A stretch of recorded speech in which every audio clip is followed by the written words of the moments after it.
Okay, so it is 8 o'clock, and I'm going to go ahead and call the Asset Committee of February 21st, 2020 to order. We have a pretty full docket here today, so we'll be as expeditious as possible, and we have a pretty impressive group here as well, which is always nice to see. So I want to welcome everybody, and that being said, we do have Jory Martin on the phone, and later this morning, we will be contacting our attorney for closed session items. We do have some closed session items to talk about, but we're going to run through the open items first. I do want to say that the intent of this open meeting that I have here is not only for the board, but it's really more for the public, so we can give them an expanded look at actually what's happening on some of the assets and some of the things that we're doing that we actually don't have the time or don't have the opportunity to talk about during the regular board meeting. So I try to structure it so we're able to talk about those items as much as possible without compromising any type of position that we might be finding ourselves in. So that being said, let's go ahead and get started. First item that I have on the agenda is the brief report on the Realtor Tour Showcase. Doug, if you want to just take a couple of minutes and talk about that. I did see that it got some nice press and some good feedback. So why don't you talk to the rest of the board here and anybody else that wants to listen how that went and what happened. And Jeff, please feel free to chime in as well since you were involved in organizing that. Yeah, well, we did have a good event. We visited 28 properties, 21 of which were in town. It all went very smoothly. I think from a logistics standpoint, we hit our marks and our time. We actually finished a little early. On Main Street, the group walked around a little more than we had planned, but people got a look at all the beautiful shops and buildings and opportunities down there. Stopped by Walt Moyer's motor car place, and he's going to have his building up for lease later this summer. And he showed the group some of the beautiful cars that he had in there, one of which Lucille Ball used to own. So it was really cool to see some of those. And he also had one in there that was $750 million. So I was pretty careful walking around that. But more importantly, it was a good event. I think we had 8 or 10 realtors. Jeff and Alfredo and Chris Brock really picked up the ball and got everything done. These books right here, Chris and Alfredo at the town collated and bound all of those books for the participants. And with the holiday on Monday, we came down to the wire, but I think we got it done, and it was a good opportunity to promote the town to some outside realtors. I understand that BJ and his daughter came in on Sunday to bind these and make this happen. BJ Wilson. Yes. Wow. Okay. Well, thanks to him. Yeah, big thanks to BJ. Yes. Very nice, very nice. So, That's very nice. you know, as I stated in a chamber board meeting I was at, I said the fight between EDA and the town is sometimes overstated. So, you know, if we can work at levels of the department and work together and get things done, I think it's great. From my standpoint, this was very successful. We got really good responses. Gretchen, by the way, was our trolley tour guide, and got great comments as well. So it went well. We got very good responses from the realtors, and we had a lot of people say, look forward to doing it again next year. So a good format. The thought was, hi, this is Sharon Tanek. Hey, good morning, Sharon. It's Gretchen. We're in the meeting right now. Thank you. Thanks, bye. good morning, Sharon. Good morning. I apologize for not picking up the first time. We're good. So, in any case, it went well. From our standpoint, we wanted these realtors to understand how the county and town governmental systems work, how they might work with us. They're all definitely interested in helping sell the properties, so it brings a sales force in for us to help do those things, and we help demystify some of the process that you go through when you're dealing with a governmental unit. So to give them in one place a well-organized booklet that talks about a lot of the properties that we have that are available around here was exciting for them, and it worked out really well. So. And you have more of these available that other people could contact Doug and Gretchen to get a copy to review Yes. and talk about the properties. Yep. Cool. About 15 more copies left. Thank you. Yep. So this is an excellent binder for those that weren't on the tour. This has a picture of the property. It has some information as to any building structure that might be on it. It also looks like it has a tax report, a GIS report. So this is very comprehensive that somebody can take this and really understand all of the commercial aspects that Front Royal Warren County has to offer. So this is a great tool. Very nicely done. Real quick question on what one of you said. You said that Moyer is leasing his building. Is he retiring or moving out, or? It's my understanding he's winding down. Winding his down, operations. okay. Yeah, I think he's going to keep a few cars and maybe do a little bit of work, but I think he's kind of tailing off. Okay. Well, certainly is a good spot. I guess it's a nice building. Yeah, good spot, good location. So excellent. Thank you for those reports, gentlemen. Doug, if you can give us a update on the East Main Stokes Mart settlement status. I think everybody knows that we do have a contract on that. We are trying to get the settlement. I don't think there's any issues in there. We've run into just a couple of hiccups in getting there, but nothing major that's not atypical of selling a property. So can you give us just a real quick update on that? Absolutely. We have a closing scheduled for February the 28th at 1 o'clock. In our board meeting, we'll need to pass a resolution approving the easement, and then we need to pass a resolution to allow Jeff and you to sign at the closing if Ed is not able to, or we may move the closing time back a little bit, and I can check on that today. I have to go to Williamsburg Friday afternoon, right after the meeting, and I can either sign in advance or you can sign, either one. That's really the only wrinkle. Our closing cost will either be $275 or $392. I gotta work that out. And past that, Sharon, everything's ready on your end, right? You've prepared the deed and all the easement stuff, is that correct? I have not completely prepared it, but you will have it this morning. Oh, okay. There's no thank you. problem at this point. Super. All right, so I I think, prepared it first, and then I just need to put in the easement. okay. So I think we're good to go on that closing. Do we have a location for that? Service title, where we were at for 404. Okay. Do you know where that is, Jeff? No. Okay. It's between the Enterprise Rent-A-Car and the Speedway. It's the North Side Center, I believe is what it's called, or Northtown Center. Has a big dentist office in the Yeah. front and go around the back. Is it on Shenandoah Avenue. Shenandoah Avenue? Can't miss it. You'll see it. And I'm assuming we need 2 signatures, one way or the other, so I'll check with the closing If you agent. go to Speedway, you've gone too far. Yes. Don't park in the Enterprise parking lot. They might run your car. So. Be high and row. Okay, thank you for that update.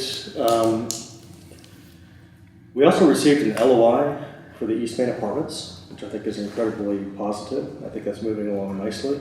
Do you want to address that in any fashion, Doug? Yes, so the gentleman who is interested in the apartments came in yesterday and worked with me for probably an hour and a half. I believe we've incorporated the asset committee's suggested changes to the LOI, and that's in our closed packet. Maybe we can discuss those further there, but I think you'll find everything to your satisfaction as far as the changes that were suggested, and I'll save the rest of the detail for closed. Okay, Is there that's a fine. time frame at all? If all goes well, of course, that's the ultimate caveat, right? We're looking at mid-March for a close. Okay. So March is a reasonable expectation, it's the end of March, okay, good. Yeah, this is really just a testament to our efforts in really repositioning our properties, and repositioning to remove properties that no longer really fit our mission statement. So we're having pretty good success here and hope to continue down that path.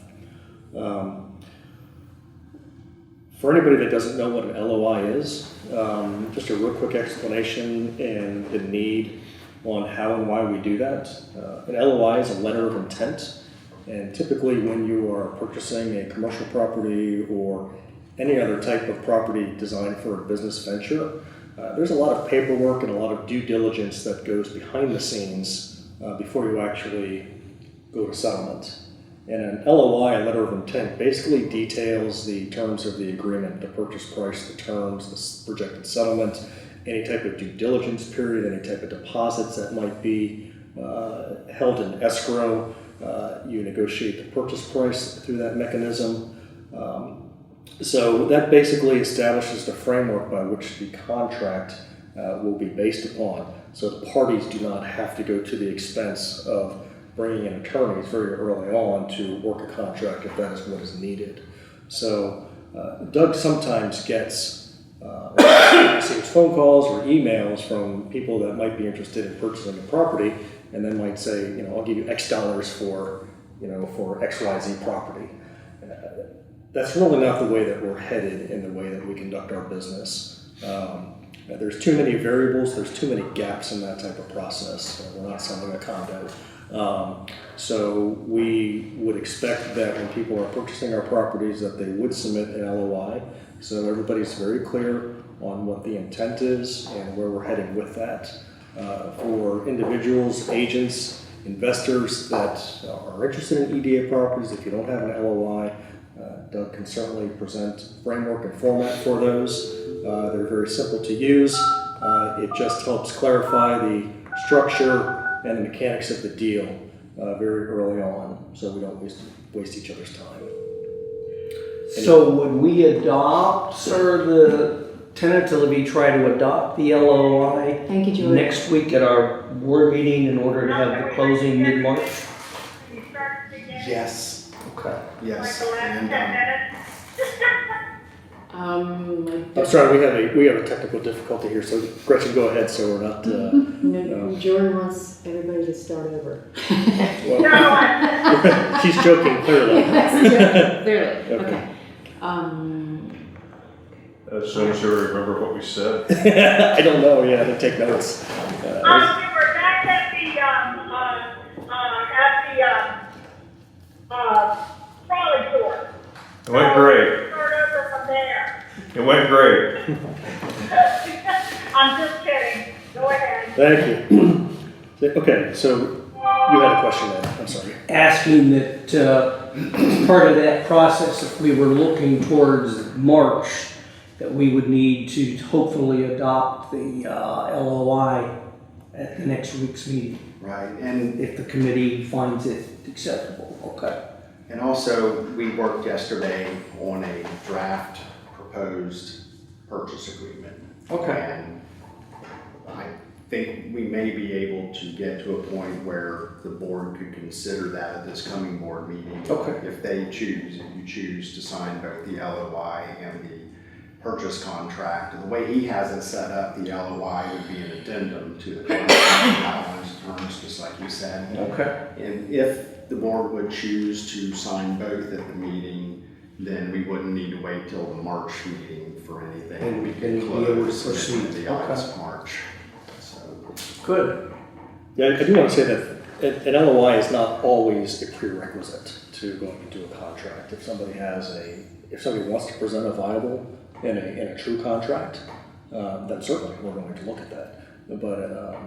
But if we can't get there immediately through a contract, then the LOI is the mechanism that we use to set that framework and set that expectation.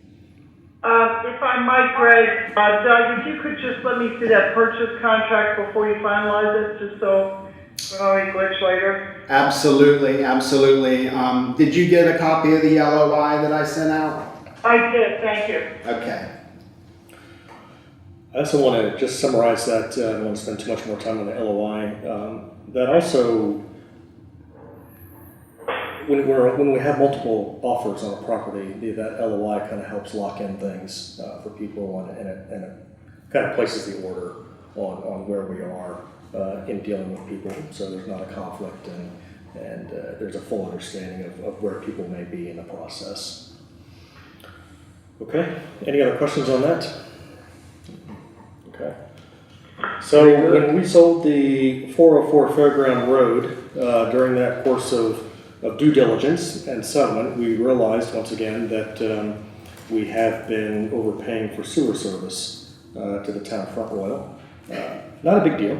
It happens. It probably happened when Family Dollar went in, was constructed, and sewer services were run out there. That's an assumption on my part, but that would make sense. And so again, it was probably just a glitch in the process, but we're going to correct that.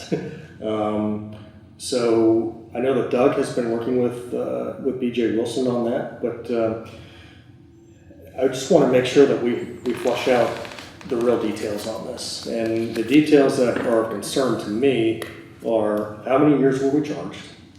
Do we have a right to go back for all of those years? You know, is there any type of statute of limitations on collecting monies that were paid to the town for those services that we didn't receive? Keep in mind that the out-of-town rates, which that is, are double of what the in-town rates were. Can we get a full detail of accounting on that? You know, are there ledgers that go back that far that are accessible from the town? And let's talk about the invoice process. So maybe you can fill us in on some of those gaps. BJ has been great to work with on this. He has sent me the ledger of bills going back to 2002. So I guess it's around 17 or 18 years worth. I don't have the figure in front of me, but I believe that he said it was around $4,500, but I'll do the math, tally everything up, and we can create an invoice and just send it to the town and ask for our money back.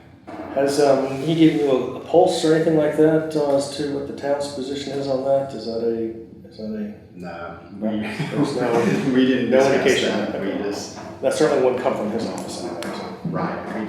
We just took care of the mechanics, and we'll see how the invoicing goes. Okay. That's usually just a mechanical process. Should be. If somebody is overcharged, the accounting office. And I want to be fair, they have paid, they did reimburse us for the calendar year of 2019, and we did get a check from the town for that.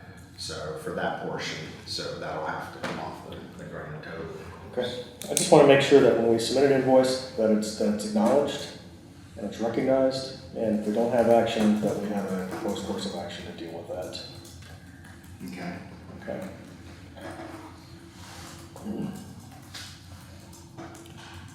Okay, status of the Happy Creek roofing project. So we talked about that in our last board of directors meeting, and I believe we just had a few items that needed to be either delivered or signed off on that. I believe Fred Andre we were waiting on his report, and maybe some documentation. So can you give us an update as to where we are on the sign off, any documentation that's outstanding, and if there's an invoice that's been submitted, and where we are in that process?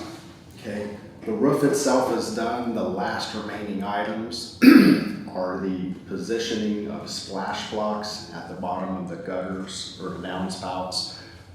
Fred Andre asked that they go back out and they put concrete splash blocks out on the pavement, because the ones they put out there, Fred was afraid they would blow around. I guess they were plastic. Mm-hmm. So he's asked for something more substantial on the pavement side of the building. On the sod side or the yard side of the building, he asked that they do some ditching and then put the splash blocks in so that it will truly get the water away from the foundation of the building, because the natural slope there kind of wants to ease it back toward the building. Other than those two items, the roof itself and the downspouts and gutters are done, and Fred has not given me an official sign off, but he's told me that is what remains. The roofer has been here. They gave us all the warranty information, and we have that filed away. They also took a look and are going to give us a quote, not to jump off the course. We've submitted the main bill to the county, and we'll do the same for the change order check as well. I just want to get from Fred in writing that he approves before we send out the checks, but we're very, very close. Is there any pushback regarding that work on the splash box? The contractor's been great to work with. Okay. They said they'd go out and take care of it. Okay. Let's make sure that they get that done, just so we can close this item off of our agenda. We don't want this to turn into another leeches run erosion control mechanism or process. This is too easy to let slide. So I think we'll be good. okay. We also, anything else on the Happy Creek roofing project? Any questions with anybody? Okay. Good. It's a pretty simple project.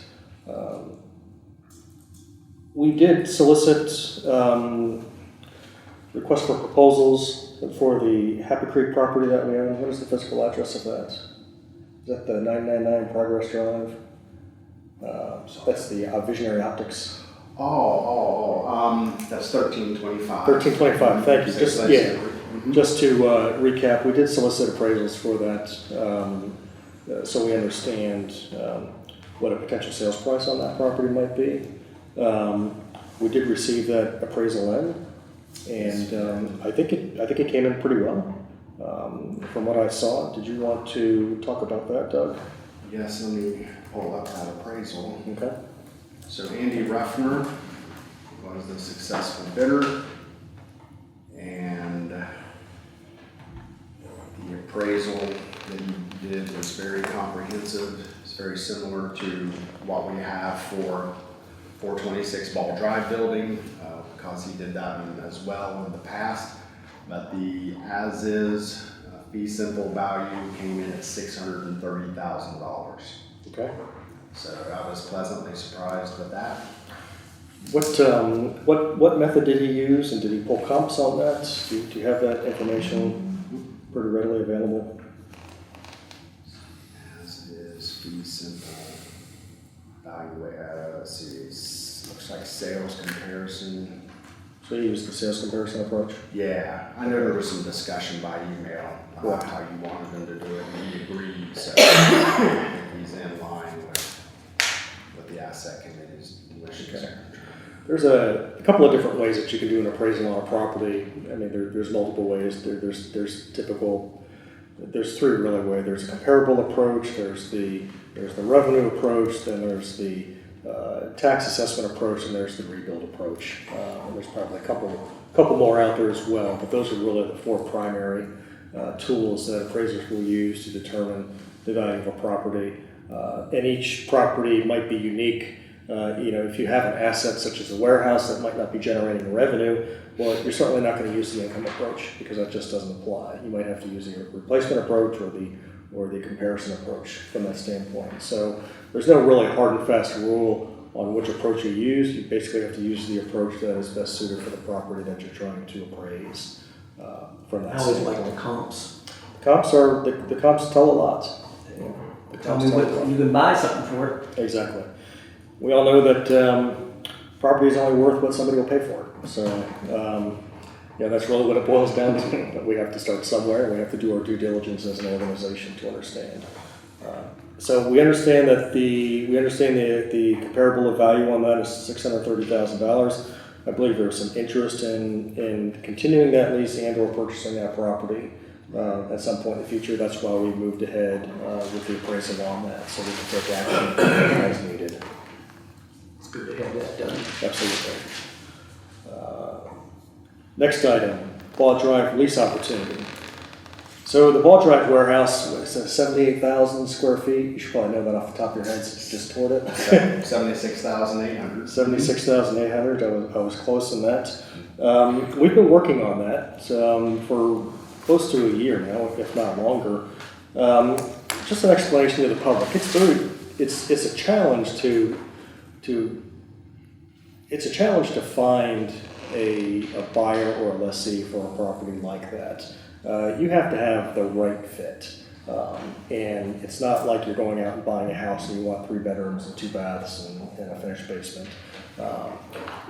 There are size requirements, there's layout requirements, there's office space requirements, there's loading dock requirements, there's access requirements associated with that. And the building has to fit within the industry's pro forma to make sure that it actually works for them. Doug has been pretty diligent on this property. We've had quite a bit of interest in the property. We just haven't been able to really find that right person, or that property just hasn't fit the exact need of a potential purchaser that has come in here. But we do have activity on it right now that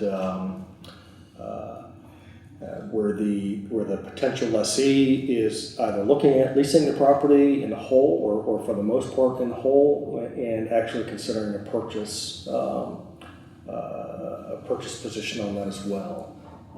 So there is a good opportunity out there right now. I don't want to say anything more than that for confidentiality and for negotiation purposes, but that is actively moving, and we hope to have some good resolution coming out of our closed session, which we will further discuss that this morning with that. So, did you want to add anything on to that?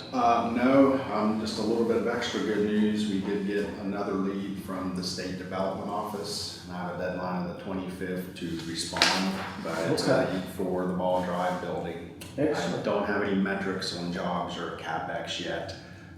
It's pretty secret squirrel at this point, but as things develop, I'll let you know as available.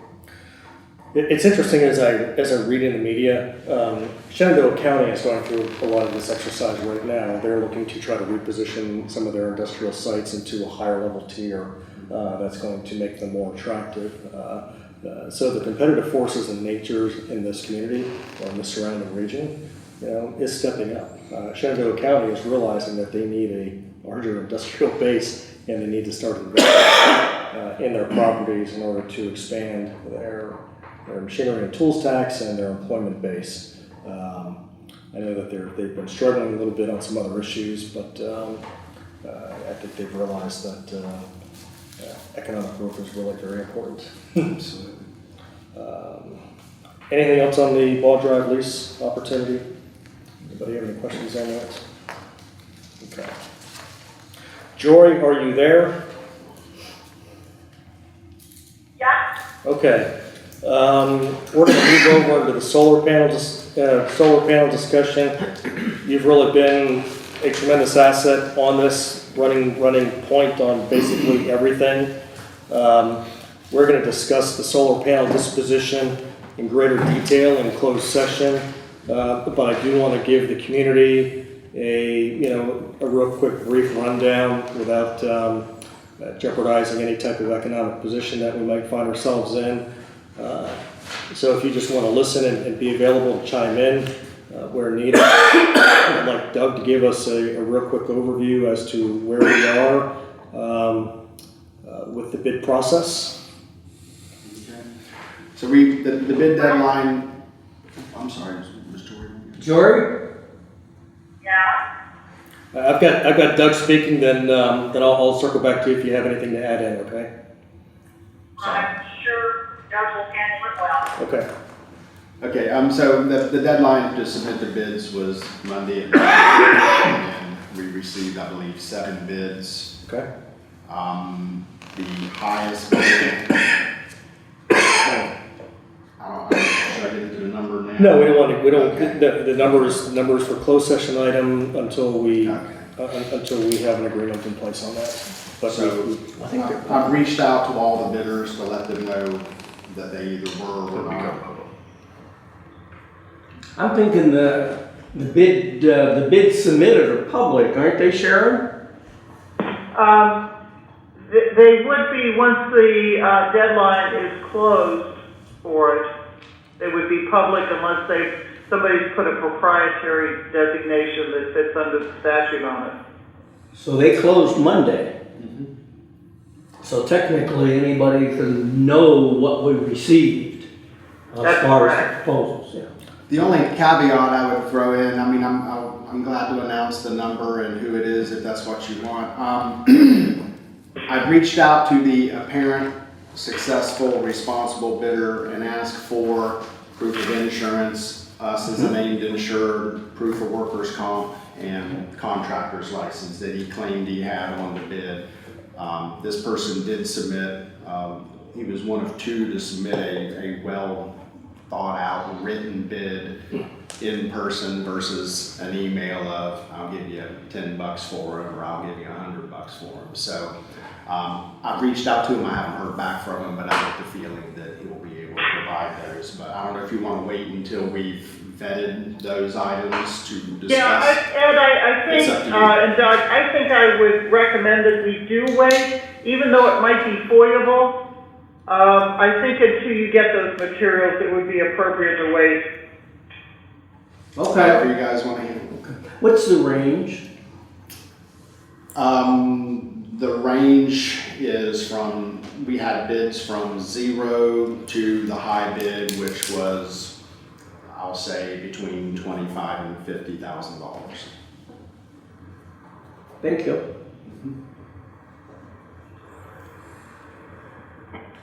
Quite a bit of spread there. But Big again, spread. Yeah, but you have to evaluate the bid for it in its entirety.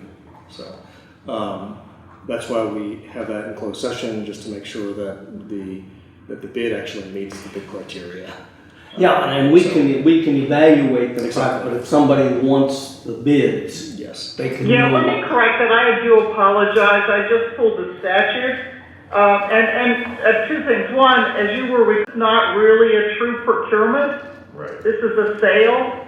So there's a question as to whether it comes under the act. I think we decided we were going to sort of follow the confines of the agreement Act just to kind of as due diligence, but it doesn't really come in that sense. But the second thing is that under the statute, if we were doing a procurement, it says public opening and announcement of all bids under 2.24302.1. So they should have been announced when they were open. But you can, if But we're anybody not wants really it. under the act because we're selling. Right. Yeah. Okay. So, So it's kind of up to you all, but I just wanted to correct that so you didn't have misunderstanding if we were actually doing a real procurement. Okay. we should probably have a list of the bids when we actually take action. Yeah, we will absolutely. So somebody can see who bid and what they proposed. We will absolutely provide that information again until we have the deal solidified. Yeah. I want to make sure that we don't jeopardize the purchase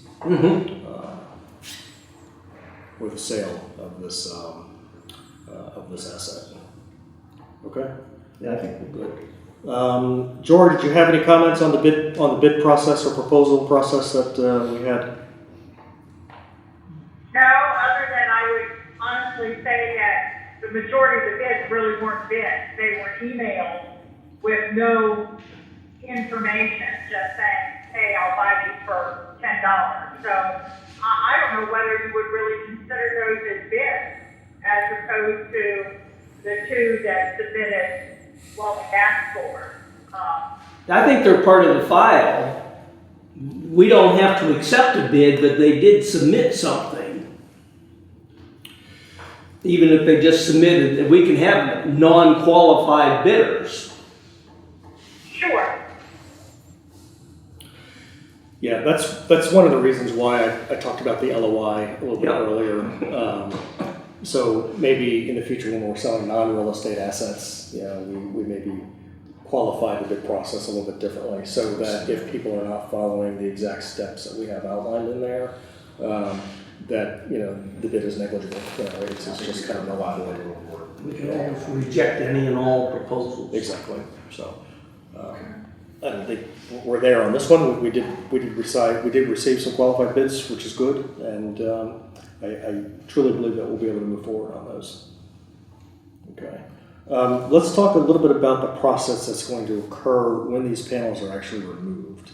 Because I want to make sure that nobody is without power. And that we understand exactly what's happening in those switch gears or in those panel boxes before those are pulled out. So let's talk a little bit about your ideas on how you think this process is going to occur.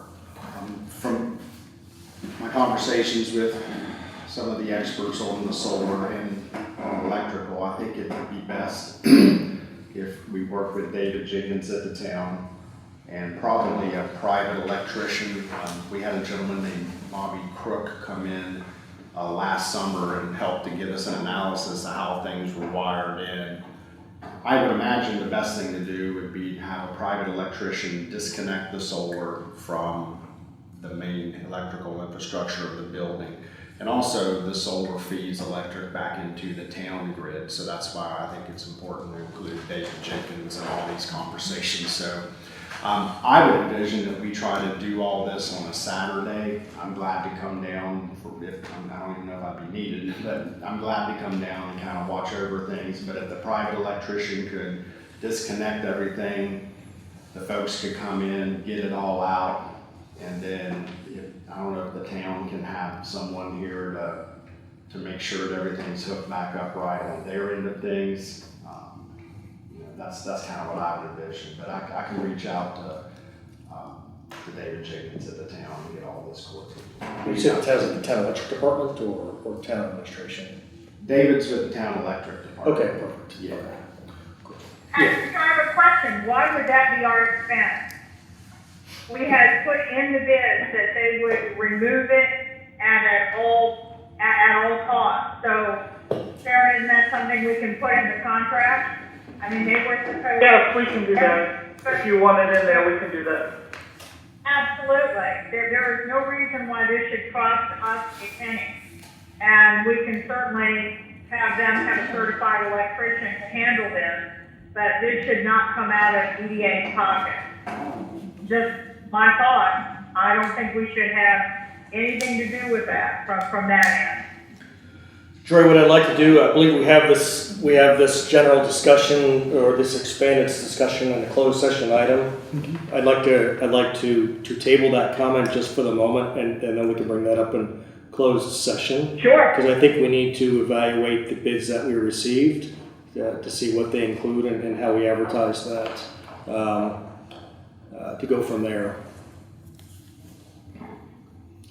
Okay.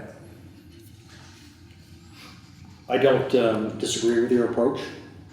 I want to make sure that our tenants in here, or our tenant in here, including ourselves, has power and there's no hiccup with that process. Absolutely. Okay. Okay, anything else on the solar discussions for public comment? Okay, moving right along, Afton Inn public discussion. So the couple of items on there, winterization status. So it's an eyesore downtown to have the barricades up around that building. I know that was the focus of the HGTV, or a focus of the HGTV video was presenting the Afton Inn. And I know that the town has had concerns about that, and they certainly don't like that appearance next to their office building, and certainly the community doesn't. I can't imagine that the community really likes that too much either. But I want to make sure that we're very clear on this. The town approached the EDA in winterizing the Afton Inn. This was done back in November. It was a very high priority for the town. I received multiple emails from the town attorney on this particular item about the safety concerns, about the appearance of it, and about stabilizing it so it doesn't suffer any damages through the wintertime. I personally worked with the town attorney on drafting a memorandum of understanding on how the town would pay for winterizing the EDA. I received several emails from Mr. Napier stating that it was the town's responsibility to maintain the Afton Inn, that these costs would not be borne by the EDA. Town stated multiple times that they had a moral obligation to protect the citizens of the community, and that despite any contract that they had or that we had, that it was their obligation to protect the citizens. I have all of this in this packet right here. I'm more than happy to share that with anybody who wants further information on that. Mr. Napier drafted up an agreement. Assets Committee reviewed it. We made a couple of comments. I had a return email from Mr. Napier that said he had no objection with our changes and that he was conceptually ready to move forward. Later down the line, Mr. Teacher came in our office and said, well, that's not correct. The town is not responsible for paying for winterization costs. The EDA expended money with 2 East Main to get an engineering report to really fine tune what those costs and what the damage of that building may have sustained over the wintertime. It cost the EDA about $5,000 to get that report. We presented costs to the town of Front Royal. And to the last I've heard, unless you have additional information, Mr. Daly, our letter to them requesting winterization was sent to their outside attorney. And to my knowledge, we have not heard back from any of those people, either the town in a formal fashion or their outside attorney in a formal fashion regarding what they want to do with the winterization. Is that a fair statement? The only correspondence or communications we have had since that time is the town attorney saying that we were not cooperating. Okay. And that's all that has been said, no specifics or anything else. If anybody wants to see the level of cooperation that the EDA has performed, I'm more than happy to provide 3 months worth of emails and communications with that. It's very detailed. The only other thing I would add, Greg, is that I did get a call from their outside counsel subsequent to talking to Mr. Napier, and Mr. Damiani said he'd be back in touch with me. That's been several weeks, and I've not heard from him further. Okay, so their attorney has not made an effort, aside from that phone call with Sharon, to bring this issue to closure. At this point, it does not appear that any remediation efforts will advance as it relates to the town of Front Royal on the Afton Inn. That's my assumption at this point in time. I think that's fair from the information we have. Okay. Regarding the Afton Inn and 2 East Main. 2 East Main, for everybody, is the developer of that project. I have been working with them, the Asset Committee has been working with them. The entire board, and Sharon herself, has been working with 2 East Main in trying to continue to realize this project. We did receive their latest proposal for their acquisition of the Afton Inn on 2/19, just a couple of days ago. The proposal will be reviewed in closed committee session with a recommendation to the board during our next scheduled meeting. So we are taking every possible avenue to realize this project. This is a sensitive project to the community. We realize that.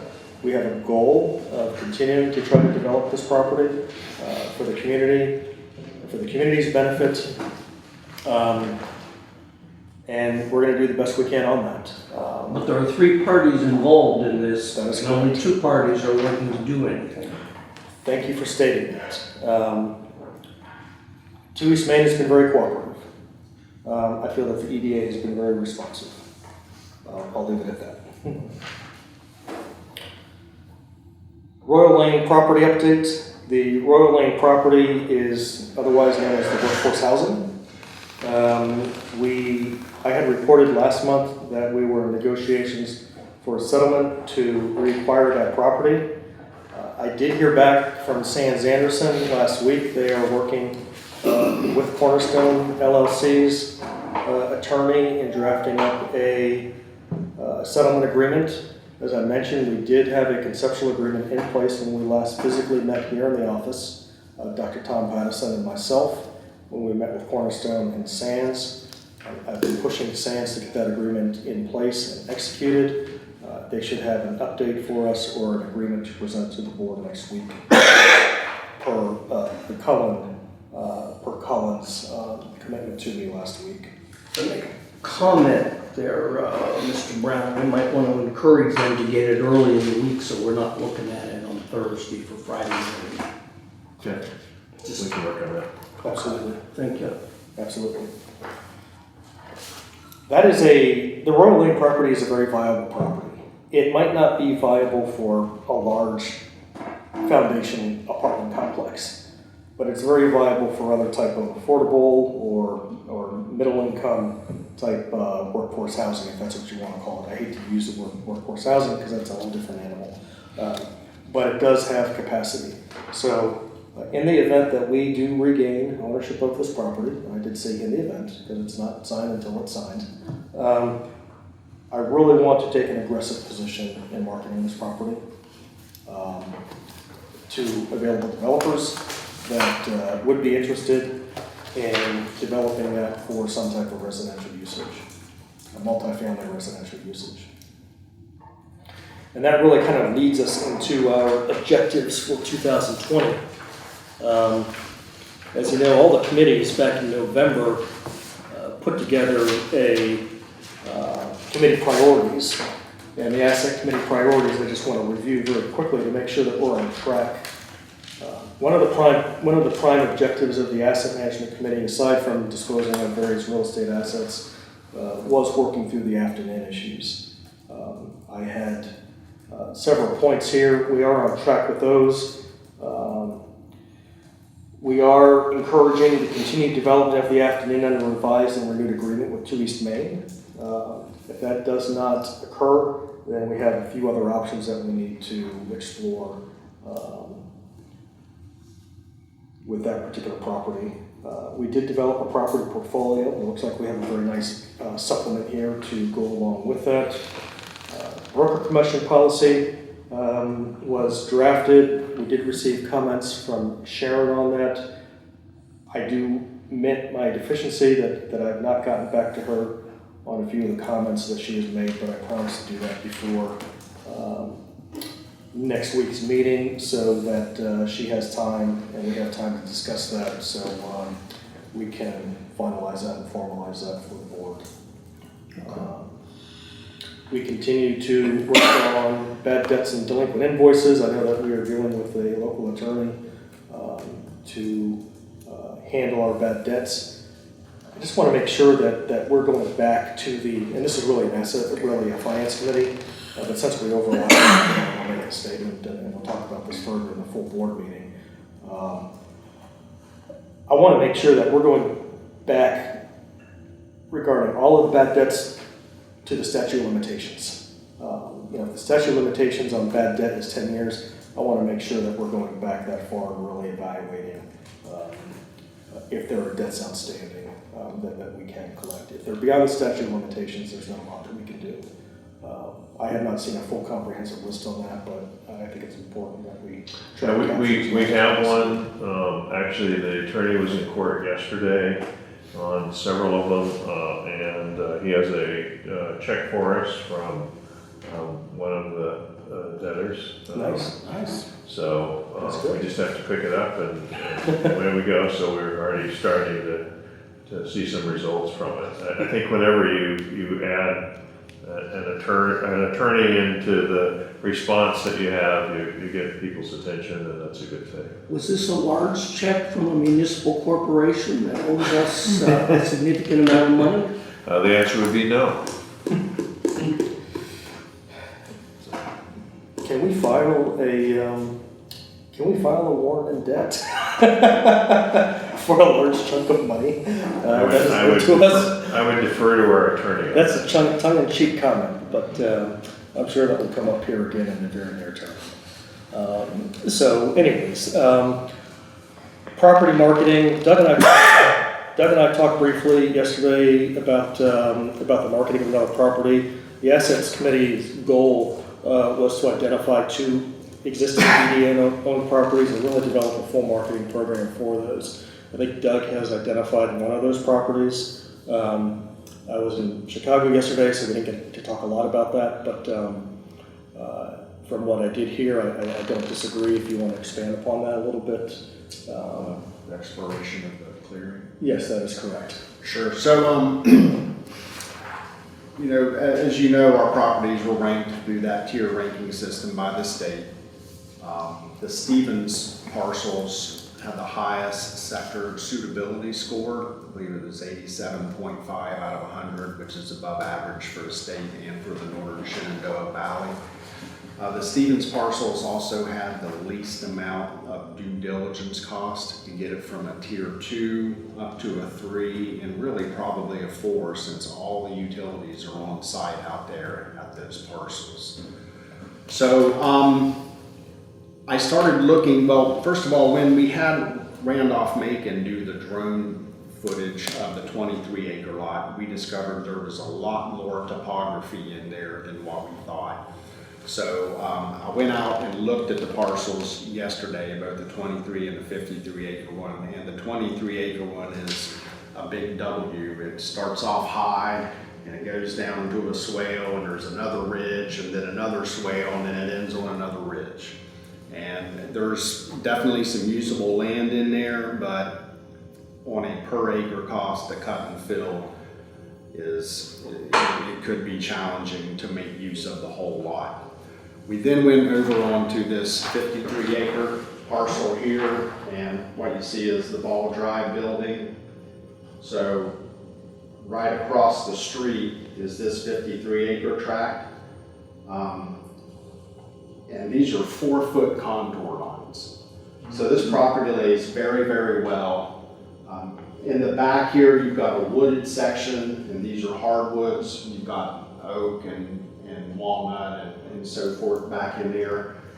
Developing this section is going to be a little costly, but the good news, the great news, is all of this from this line forward can be grubbed out pretty cost effectively. Most of what you're seeing here are cedars and locusts and just briars.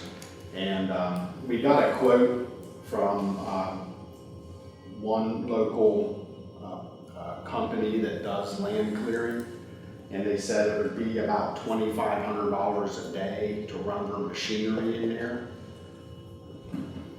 It may be something we want to consider to grub out this section right here, or maybe even along these power and gas right of ways. If we can open up this front section and people can see how nicely this land lays, and then you'd also be able to look back through here where very little work would be needed.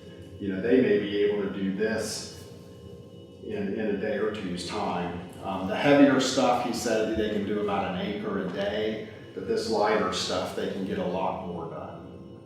So it's just something to consider down the road. Obviously, with our financial position, we don't have a whole lot of money for discretionary activities, but it may be just something to think about as we look at starting to develop the properties.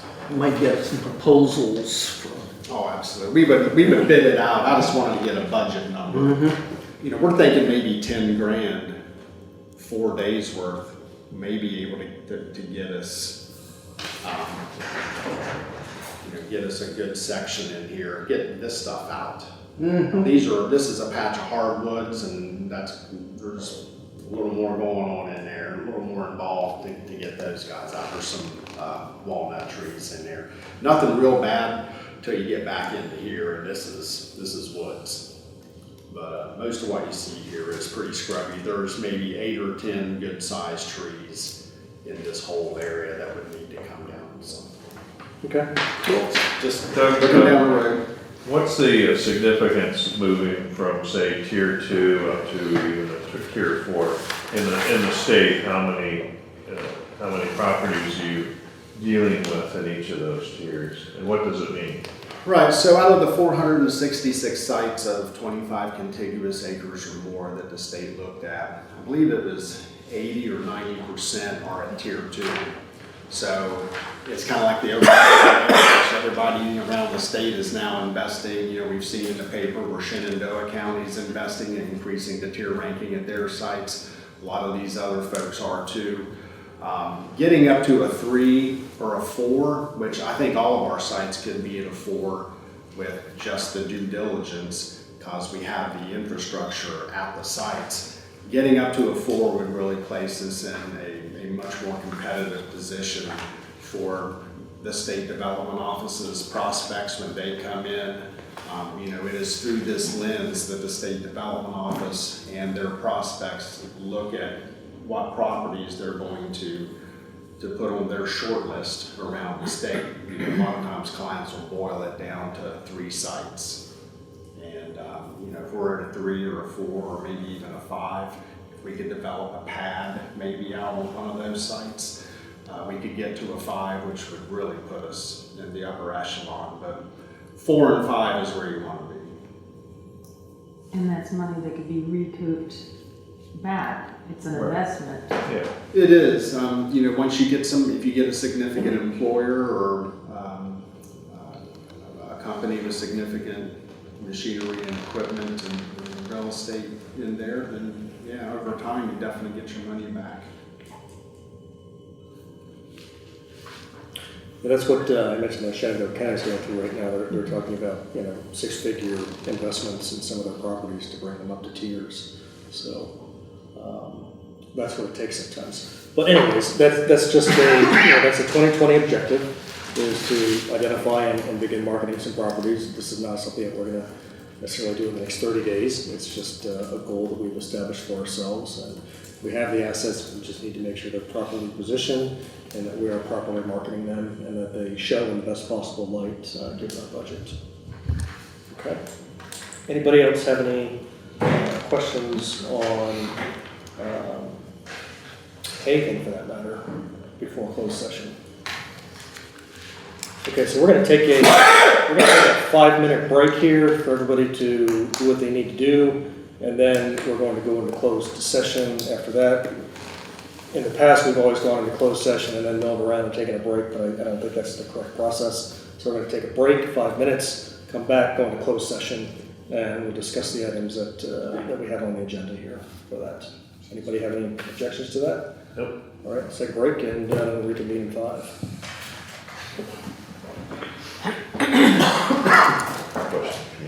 Go ahead and read the motion to go into closed, and then we'll go ahead and reconvene everybody.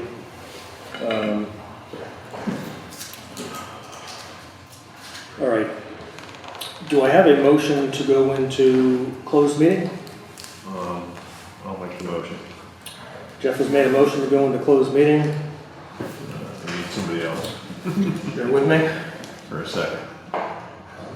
Oh, he ought to be able to make it. Okay, why can't you make it? You can make it, right? I don't see why not. Well, you make it. I can make a second? Yeah. Can I second that? Yeah. That's the chairman, I couldn't do that. Yeah, you can. I'll second that motion to go into closed session. All right. Whereas the Asset Management Committee of the Front Royal Warren County Economic Development Authority desires to discuss in closed meeting the following matters. 2 matters. Discussion of disposition of publicly held real property where discussion in open meeting would adversely affect the bargaining position or negotiating strategy of the public body. Kendrick Lane solar panels and 514 East Main Street pursuant to section 2.2, 3711.A.3. Item number 2, 1 matter, discussion concerning a prospective business or industry or the expansion of an existing business or industry where no previous announcement has been made of the businesses or industry's interest in locating or expanding its facilities in the community, 426 Ball Drive, pursuant to section 2.2-3711.A.5. Item number 3, 1 matter, consultation with legal counsel and briefings by staff members or consultants pertaining to actual or probable litigation where such consultation or briefing in open meeting would adversely affect the negotiating or litigating posture of the public body. 2 East Main LLC pursuant to section 2.2-3711.A.7. Whereas pursuant to Virginia Codes 2.2 Section 2.2-3711.A.5, and Section 2.2-3711.A.7, such discussions may occur in closed meeting. Now, therefore, be it resolved that the Asset Committee of the Front Royal Warren County Economic Development Authority does hereby authorize discussion of the aforestated matters in closed meeting. We'll go around for a vote. Brown. Yes. Harold. Aye. Staley. Aye. Martin. Aye. We are now in closed session.